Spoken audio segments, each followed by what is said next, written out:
Gold trusted gold buyers మీరు తాకట్టు పెట్టిన బంగారాన్ని విడిపించి ఈ రోజు ఉన్న మార్కెట్ ధరకు కొనబడను. శంకరాభరణంలో ఎలా అయితే ఒక చబ్బీగా ఒక అమాయకురాలుగా కనిపించేటువంటి రాజ్యలక్ష్మి శారదా గారు ఎలా ఉన్నారో ఇప్పటికీ మీరు అలాగే ఉన్నారు. థ్యాంక్ యూ అమ్మా, thank you. So first movie అది నూతన తార పడడం కూడా భలే పడింది. రాజ్యలక్ష్మి అనేది నూతన తార అని పడింది. అప్పటికి మీరు 10th క్లాస్ కంప్లీట్ చేశారు. అంతేనమ్మా. అంతే 10th క్లాస్ కాగానే సినిమాల్లోకి వెళ్ళాలి అనిపించింది. అందులోనూ విశ్వనాథ్ గారి సినిమా. విశ్వనాథ్ గారి సినిమా అనగానే ఆయన బోల్డ్ అన్ని చెక్ చేస్తారు. ఇలాంటి క్యారెక్టర్స్ ఉండాలి, లేకపోతే ఇలాంటి ఫీచర్స్ ఉండాలి, ఇలాగే లంగావణి వేసుకొని ఉండాలి, ఇలాంటి జడ ఉండాలి, ఇలాంటివన్నీ చూస్తారు కదా.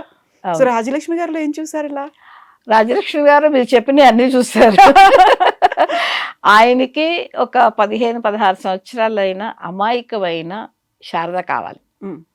పెద్ద కళ్ళు, ఎక్స్ప్రెసివ్గా ఉండాలి, చూడంగానే చాలా అమాయకురాలు. ఇలాంటి ఒక అమ్మాయి మనం కనలేకపోయినా కనీసం మన ఇంటి కోడలైనా కావాలి అనుకున్నంత అమాయకురాలు చూసారు ఆయన నాలో. చూసి ఆ క్యారెక్టర్ సెలెక్ట్ చేశారు.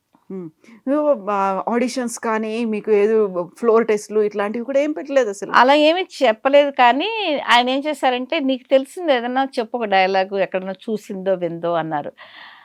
అంటే ఎందుకు అలా అడిగారా అని నాకు తెలియలేదు. నాకు చాలా భయస్తురాలు, నేను చాలా భయస్తురాలని. నాకు సరే ఏం చేయాలి అంటే ఏదో చెప్పేశాను. ఏదో ఒక 4 లైన్లు చెప్పాను, గుర్తులేదు. ఏదో 4 లైన్లు నాకు వచ్చినాయి. ఏదో వాగేశారంటారే, అలా వాగేశాను అంతే. ఆయన వచ్చి నవ్వేసి అన్నారు, నీ యాక్టింగ్ కోసం దేనికోసం నేను ఇప్పుడు నిన్ను అడగలేదు, నువ్వు ఎంత ధైర్యంగా మాట్లాడతావు అని చెప్పాను ఉద్దేశంతో నేను అడిగాను. పర్వాలేదు ధైర్యంగానే చెప్పావు అన్నారు. అనేస్తే ఓకే ఇది శారద క్యారెక్టరు, నీకు ఇష్టమేనమ్మా చేస్తావా అన్నారు. ఆయన అలా అడగటమే గొప్ప కదా. అలాగే సార్ అన్నాను. అంటే నెక్స్ట్ డే బయలుదేరి రాజమండ్రి వెళ్ళిపోయాం షూటింగ్కి. అంటే లాస్ట్ మినిట్లో సెలెక్ట్ చేసిన ఆర్టిస్ట్ నేను. అవునా? అంతకుముందు చాలా మంది అనుకున్నారు ఆ క్యారెక్టర్ నాకు రాసి ఉంటే ఎవరికి ఎందుకు వెళ్తుంది, అవును కదా, అందుకోసం నాకే కుదిరింది. నెక్స్ట్ డే బయలుదేరి మేము అందరం రాజమండ్రి వెళ్ళిపోయాం. వెళ్తేనే మా ఫ్యామిలీతోనే స్టార్ట్ చేస్తారు షూట్. అంటే ఫస్ట్ డే వచ్చి సామజోర్గం నా సాంగ్, పెళ్లి చూపుల సీను ఫస్ట్ డే దాంతో స్టార్ట్ చేశారు. ఆయనకి ఏంటంటే ఫస్ట్ టైం కొత్త అమ్మాయి, ఆ అమ్మాయికి దేవుడు ఆశీర్వచనలు కావాలి అని ఒక తులసి చోట చుట్టూ తిరిగేట్టు ఒక షాట్ తీశారు. అయితే సినిమాలో ఉండదు ఆ షాట్. నాకు ఫస్ట్ తీసిన షాట్. ఆ తర్వాత చీర కట్టుకుని రమ్మా అన్నారు. నాకు చీర కట్టుకోవటం రాదు, ఎందుకంటే లంగావణి వేసుకునే వయసులోనే ఉన్నాను ఇంకా. అప్పుడు మంజు భార్గవి గారు సీనియర్ ఆర్టిస్ట్, ఆవిడ అక్కడే ఉండి నేను హెల్ప్ చేస్తానులేమ్మా అన్నారు. బట్ ఆ సీన్లో ఆ పాటలో మంజు భార్గవి గారు లేరు? లేదు ఉన్నారు షూటింగ్ లో ఉన్నారు కానీ ఊరికనే ఉన్నారు అక్కడ. ఆవిడ నా హెల్ప్ చేస్తాను అన్నారు. సరే అని చెప్పి ఆవిడ చక్కగా అందంగా చీర కట్టారు. నన్ను అలా తీసుకొచ్చి కూర్చోబెట్టారు, పెళ్లి చూపులు కూర్చోబెట్టి తంబూరు చేతికి ఇచ్చారు. అదే నా ఫస్ట్ ఎక్స్పీరియన్స్. ఓకే, మేము శారద అంటే ఫస్ట్ ఇంట్రడక్షన్ లో ఎలా అయితే కనిపిస్తారో అక్కడ నుంచి ఉందేమో అనుకున్నాం. లేదు ఫస్ట్, ఎందుకంటే అప్పుడంతా సీనియర్ ఆర్టిస్టులు చంద్రమోహన్ గారు, నిర్మలమ్మ గారు, అల్లు రమణ గారు, వీళ్ళందరూ వాళ్ళ డేట్లు ఉన్నాయి. ఇప్పుడైతే మాకు తెలుసు కానీ ఆ రోజుల్లో మాకు తెలియదు ఎందుకు అది తీశారు అని. వాళ్ళందరూ ఉండటంతో పెళ్లి చూపుల సీన్ తీశారు. అది తీసింది. ఆ తర్వాత అది అయిపోయిన వాళ్ళు వెళ్ళిపోయిన తర్వాత ఇంట్లో సీన్స్, లైక్ తులసి రావటం నా దగ్గరికి. తులసి అంటే ఆ క్యారెక్టర్ తను రావటం, మా ఇంట్లో సీన్స్ అవన్నీ తీశారు. తర్వాత నెక్స్ట్ షెడ్యూల్లో మేము అన్నవరం వెళ్ళి ఆ చెంబు పడిసే సీను అదంతా అన్నవరం వచ్చేసి మరచెంబు సీను అదంతా సెకండ్ షెడ్యూల్లో చేసాం. మీరు రాజ్యలక్ష్మి గారు ఫస్ట్ సినిమాలో వచ్చినప్పుడు నూతన తార అనుకున్నప్పుడు అప్పటికే గ్లామరస్ కమర్షియల్ సినిమాలు అనేవి బోల్డ్ అన్నీ ఉన్నాయి. బట్ మిమ్మల్ని ఓవరాల్గా వచ్చేస్తే మా ఇంట్లో ఒక అమ్మాయి అన్నట్టుగా, కానీ ఇప్పటి లాంగ్వేజ్ లో చెప్పుకోవాలి అంటే అంత గ్లామరస్ రోల్ కాదు, ఒక డీ గ్లామర్ రోల్ లాంటిదే కదా. ఏమో మీరు అన్నారంటే అయి ఉండొచ్చేమో, చెప్పండి. యూజువల్ గా మనం ఏదైనా ఒక ఇంట్రడక్షన్స్ దాంట్లో ఒక సినిమాలో ఉన్నారు అనుకుంటే చాలా ఎక్స్పెక్ట్ చేస్తారు నూతన తార అనగానే. ఏమోనండి, మేబీ ఇప్పుడు అలా అయి ఉండొచ్చు. మా టైంలో అలా ఏమి లేదే. అప్పుడు ఆర్టిస్ట్ లాగా చూశారు. అందులో విశ్వనాథ్ గారు ఇంట్రడ్యూస్ చేశారు. ఇంతకంటే ఇంకా ఏమీ కావాలి. అందులో ఆ క్యారెక్టర్ శారద అంటే శంకరాభరణం రిలీజ్ అయ్యి 45 years అయింది. ఈ రోజుకి శంకరాభరణం గురించి మాట్లాడుకుంటున్నారు, నా క్యారెక్టర్ గురించి. ఇప్పటికీ శారద అంటున్నారు నన్ను, మ్మ్. ఇప్పటికీ సామజుర్గమ్మ పాడుతున్నారు. అది డీగ్లామర్ అని ఎందుకు అనుకుంటాం? అంత మ్మ్. అద్భుతమైన క్యారెక్టర్, అంత గొప్ప డైరెక్టర్ దీంట్లో వచ్చి బయటకు వచ్చిన వాళ్ళు, అద్భుతమైన సినిమా, అది డీగ్లామర్ ఏం కాదు. ఆ గ్లామర్, ఆ క్యారెక్టర్కి అది గ్లామర్. అవును, చాలా అంటే మీరు అందంగా. అన్నట్టు మోడర్న్ డ్రెస్సెస్ వేస్తే గ్లామర్ కాదు, అవును. అదేవి కాదు. అందులో మేబీ ఈ జనరేషన్ కొంచెం మార్పు ఉంది కాబట్టి, మా టైంలో వచ్చి మోడర్న్ క్యారెక్టర్లు మేమే చేశాను, కానీ ఆ క్యారెక్టర్కి అదే యాప్ట్, ఇంకా అంతే, దానికి సెకండ్ థాట్ లేదు ఆ క్యారెక్టర్కి. సో రాజ్యలక్ష్మి గారు శారదా క్యారెక్టర్ని ఎలా అయితే చేశారో అలాగే ఉండేవాళ్ళ నిజ జీవితంలో కూడా? నా నీ జీవితంలో అలాగే ఉండేదాన్ని, నేను ఇలాగే లంగావణి వేసుకునేదాన్ని, అలాగే నాకు ఓన్ హెయిర్ అంత పెద్దది, మ్మ్. అలాగే అమాయకంగా ఉండేదాన్ని, విశ్వనాథ్ గారు. ఎక్కువ మాట్లాడతాను కూడా కాదు. అవునా? విశ్వనాథ్ గారు పిలిచారు, వెళ్ళాలి, ఎలా వెళ్ళారు మీరు? అంటే మేము, మాది సొంత ఊరు తెనాలి. మ్మ్. మా తెనాలి అంటే మీకు తెలిసే ఉంటుంది, ఆంధ్ర ప్యారిస్ అనేవాళ్ళు ఆ రోజుల్లో. అవును. ఎందుకంటే చాలా అందమైన నటీమణులు, అందరూ పేరు అక్కడి నుంచి గొప్ప వచ్చారు. నటీమణులు అందరూ అక్కడి నుంచి వచ్చిన వాళ్ళే. ఆ దీంట్లో నుంచి నేను జంజాల్ గారు మా స్కూల్ మాస్టర్కి బాగా ఫ్రెండ్ అనుకుంటాను. ఆయన అన్నారంట, మీ ఊర్లో ఆర్టిస్టులు బోళ్ళకి మంది తక్కువ ఏంటి బాబు, ఇట్లా విశ్వనాథ్ గారు ఒక అమ్మాయిని చూస్తున్నారు, ఎవరైనా తెలిసిన వాళ్ళు ఉంటే చెప్పండి అంటే, మాకు ఇంట్రెస్ట్ ఉంది, మా అమ్మగారికి చాలా ఇంట్రెస్ట్ యాక్ట్ చేయడం. సరేనని చెప్పి, సరే ట్రై చేద్దాము, మ్మ్. భగవంతుడేమో ఆశీర్వదిస్తాడో చూద్దామని మేము చెన్నైకి వచ్చాము. అంటే ఆ రోజుల్లో మద్రాసుకి వచ్చాము, ఆ రోజుల్లో మద్రాసు కదా అది. అవును. దానికి వెళ్ళి విశ్వనాథ్ గారిని కలవటం, ఆయన చూడటం, తర్వాత ఏడుది నాగేశ్వర గారు వాళ్ళ ఫ్యామిలీ మొత్తం చూశారు. ఓ, ప్రొడ్యూసర్ ఫ్యామిలీ కూడా అందరూ, ఆ ఓన్లీ రోజుల్లో ప్రొడ్యూసరే కాదు. ఆహా, ప్రొడ్యూసర్ కంటే ముందు వాళ్ళ ఫ్యామిలీ వాళ్ళే చూశారు. ఓకే. మ్మ్. చూశారు, చూసిన తర్వాత వాళ్ళకందరికీ ఇంప్రెస్ కనిపించి, మళ్ళీ విశ్వనాథ్ గారు ఒకసారి చూసి ఓకే చేసేసాం. మ్మ్. అంతే, పెద్దగా ఫోటోషూట్లో లేకపోతే ఏంటి, ఆయనకి ఒక ఏం చెప్తారు, ఒక ఇది ఉంది, వ్యూ ఉంది, ఎలాగో ఒక ఆర్టిస్ట్ని ఒకటి చూస్తే ఈ క్యారెక్టర్కి వీళ్ళు సూట్ అవుతారా అన్నది ఆయనకు ఉంది.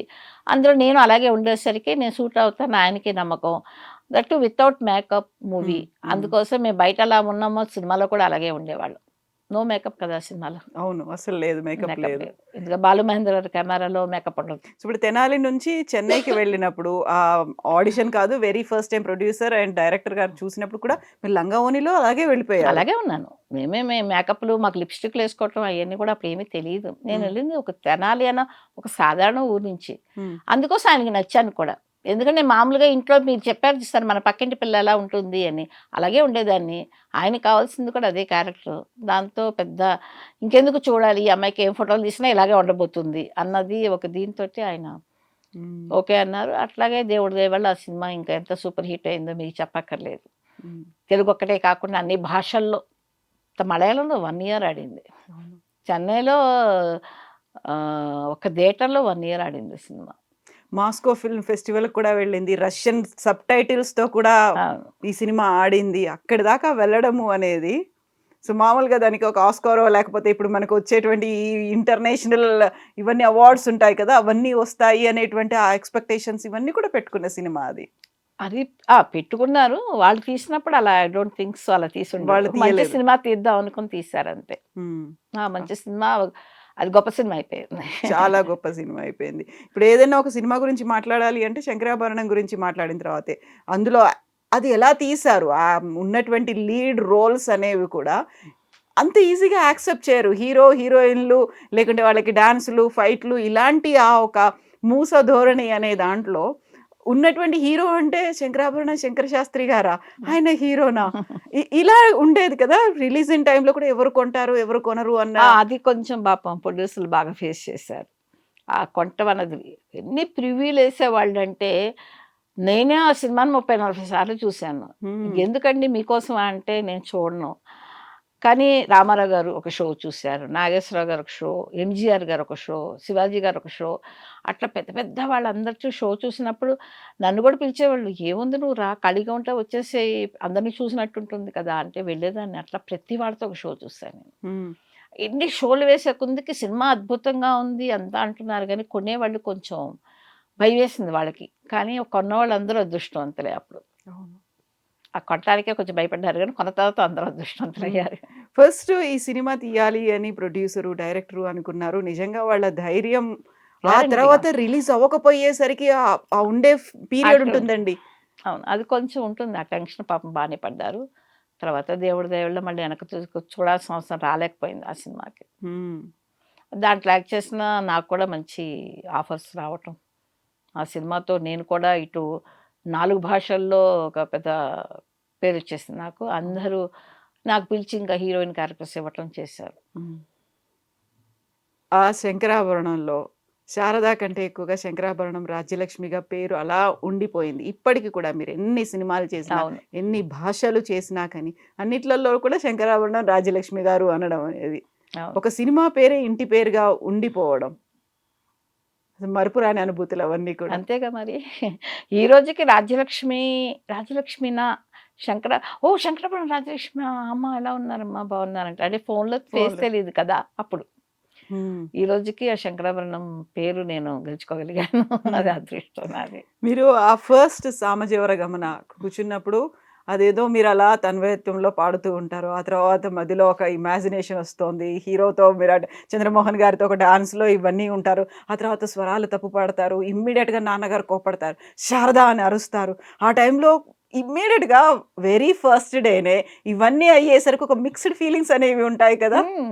అంటే విశ్వనాథ్ గారిలో గొప్పతనం ఏంటంటే కొత్త దాన్ని ఏమి తెలియదు ఈ అమ్మాయికి అనుకోకుండా ఓపికగా చెప్పేవారు.